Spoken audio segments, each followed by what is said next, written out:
ఏంటమ్మా? ఆ నేను ఇలా అంటున్నానని తప్పుగా అనుకోకు అక్షయ. అమ్మా ఏంటమ్మా నువ్వు? నేను నిన్నెందుకు తప్పుగా అనుకుంటాను? నువ్వు అనుకోవని నాకు తెలుసు, కానీ నేను చెప్పాలనుకున్నది కూడా చెప్పాలి కదా. చెప్పమ్మా.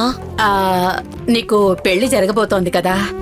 ఒకవేళ మా అక్కే బతికుంటే ఏం చేసేదో, ఈ టైంలో నీకు ఏం చెప్పేదో అని నేను ఆలోచించాను.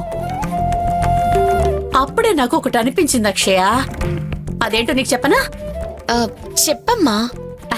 అదేం లేదమ్మా, ఆ కాలంలో మాకు చిన్న వయసులోనే పెళ్లిళ్లు చేసేసి ఇలా సంసారం అనే పంజరంలో బంధించేసేవాళ్లు. కానీ ఈ కాలం పిల్లలు అలా కాదు కదా. పెద్ద పెద్ద చదువులు చదువుకొని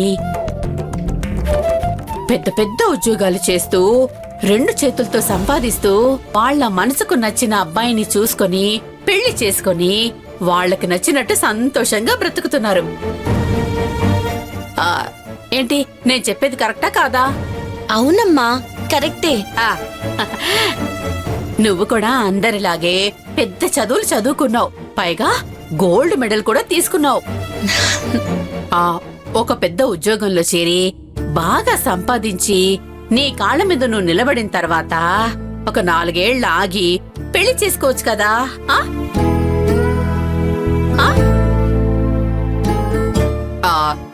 అలా అని నేనేం చెప్పట్లేదమ్మా. మా అక్కే బతుకుంటే నీకిలాగే చెప్పేది. మా అక్క మనసేంటో నాకు బాగా తెలుసు అక్షయ. మా అక్క కోరిక కూడా ఇదే అయ్యుంటుంది. ఈ విషయం నేను మీ నాన్నకు చెప్పానే అనుకో, వింటాడా? వినకపోగా తిరిగి నన్నే తిడతాడు. కాబట్టి నువ్వే వెళ్ళి మీ నాన్నకు నాకీ పెళ్లి ఇప్పుడు చేసుకోవడం ఇష్టం లేదని చెప్పు. కన్న తల్లి కోరిక తీర్చటం నీ బాధ్యత కదా, చెప్పు.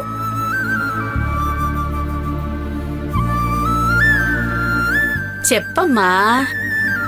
అమ్మా, నాకు మా అమ్మ కోరిక కంటే నాన్న సంతోషం ముఖ్యం. ఇప్పుడు సడన్ గా వెళ్ళి నాకీ పెళ్లి వద్దు అంటే నాన్న తట్టుకోలేడు. అది నాకిష్టం లేదమ్మా.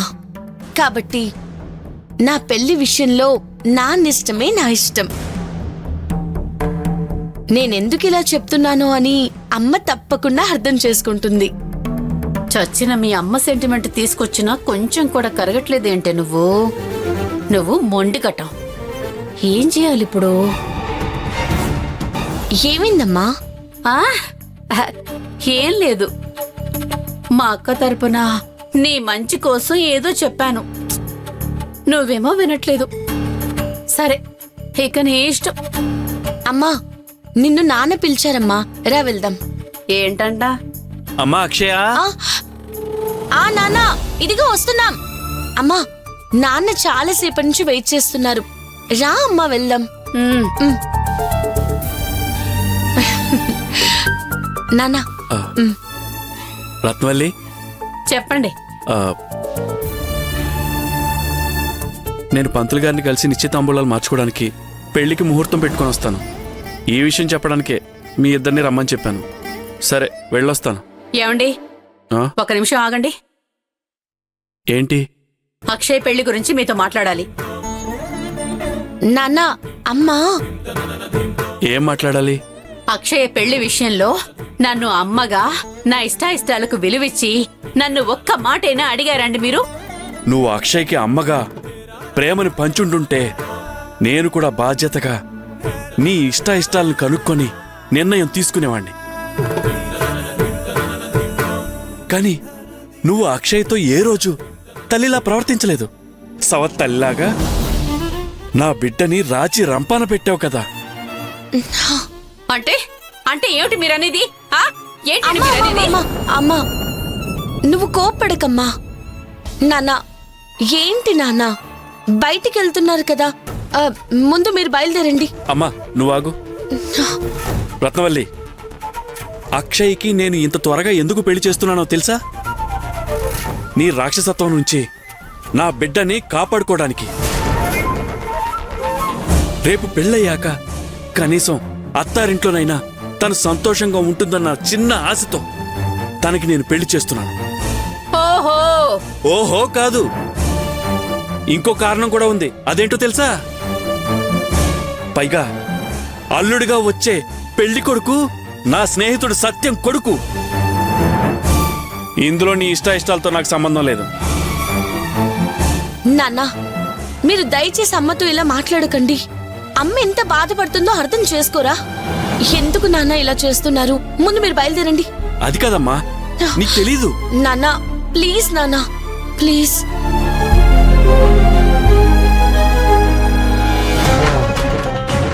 ఏంటి నా ఇష్టాలతో సంబంధం లేదా?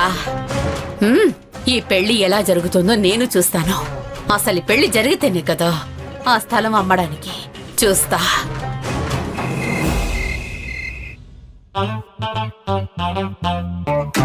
తాత, నీ మనవడు చాలా చాలా హ్యాపీగా ఉన్నాడు. నేను అనుకున్నవన్నీ ఒక్కొక్కటిగా జరిగిపోతున్నాయి. ముందు పెళ్లి, ఆ తర్వాత ఎస్కేప్, కేల్కతం, దుకాణం బంద్. నువ్వేం ఫీల్ అవ్వకు, నిన్ను నాతో పాటు తీసుకెళ్ళిపోతా. ఓకే, ఉండు తాత, ఎవరో చూసొస్తాను.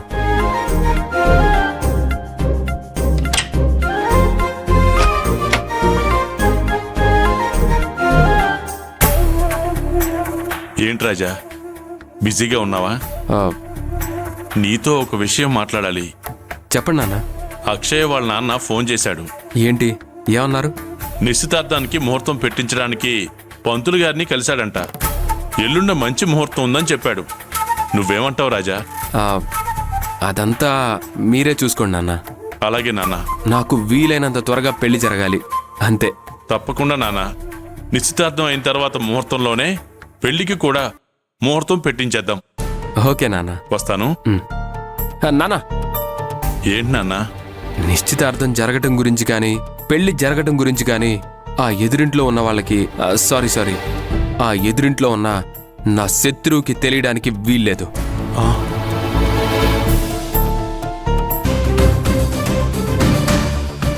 ఏంటి నాన్న? అది అక్షయం చూడ్డానికి వెళ్ళినప్పుడే వాళ్ళకి తెలిసిపోయింది రాజా. ఏంటి నాన్న మీరనేది? వాళ్ళకెలా తెలిసింది? శుభకార్యం కదా, ఎలాగోలా తెలుసుంటుంది. తెలిసినా ఏం జరుగుతుంది రాజా? నువ్వెందుకు ఆలోచిస్తున్నావు? ఆ ప్రణీత అక్షయ్ని కలిసి ఏదేదో చెప్పి తన మనసును మార్చేస్తే? అక్షయ్ దగ్గర ప్రణీత పప్పులేం ఉడకో రాజా.